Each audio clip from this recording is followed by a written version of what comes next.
Šiandien yra 2016 metų rugpjūčio 29. Šįryt mūsų Lietuvos sostinėje Vilniuje, senamiestyje, Vilniaus gatvėje, apleistame pastate policija rado dviejų jaunų vyrų, 23 ir 32 metų kūnus, ką ir paskelbė visuomenės informavimo priemonės. Leido suprasti, kad tie du buvę narkomanais, mat rankose dūrių adatomis žymės. Už 3 dienų, ketvirtadienį, bus rugsėjo 1. Lygiai prieš 2 metus, 2014 metų, rugsėjo 1 dieną, didžiausio Lietuvoje banko, Svedbanko vyriausias ekonomistas Nerijus Mačiulis viešai išplatino lig šiol nepaneigtą pareiškimą.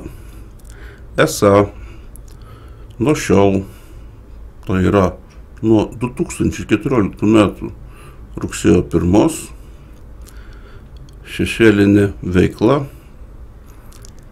tai yra kontrabanda, pornografija ir narkotikų prekyba, bus įskaičiuojamos į Lietuvos Respublikos bendrą vidaus produktą. Jeigu tai tiesa ir jau 2 metus šitos veiklos didina mūsų BVP, tai išeitų šitie 2 prarasti Lietuvos Respublikos piliečiai persistengė, bedidindami mūsų bendrą vidaus produktą. Tada aš turiu klausimą mūsų Seimui ir galų gale mums patiems. Ar mes tikrai turime tokius įstatymus? Jeigu taip, tai kurgi mes einam?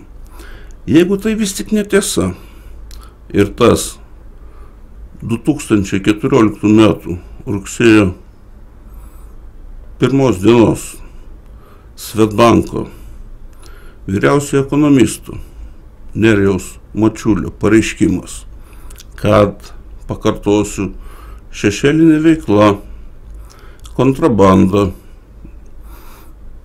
pornografija ir narkotikų prekyba didina bendrą vidaus produktą, tai kur tuos 2 metus žiūri mūsų Lietuvos Respublikos teisėtvarka. Ačiū.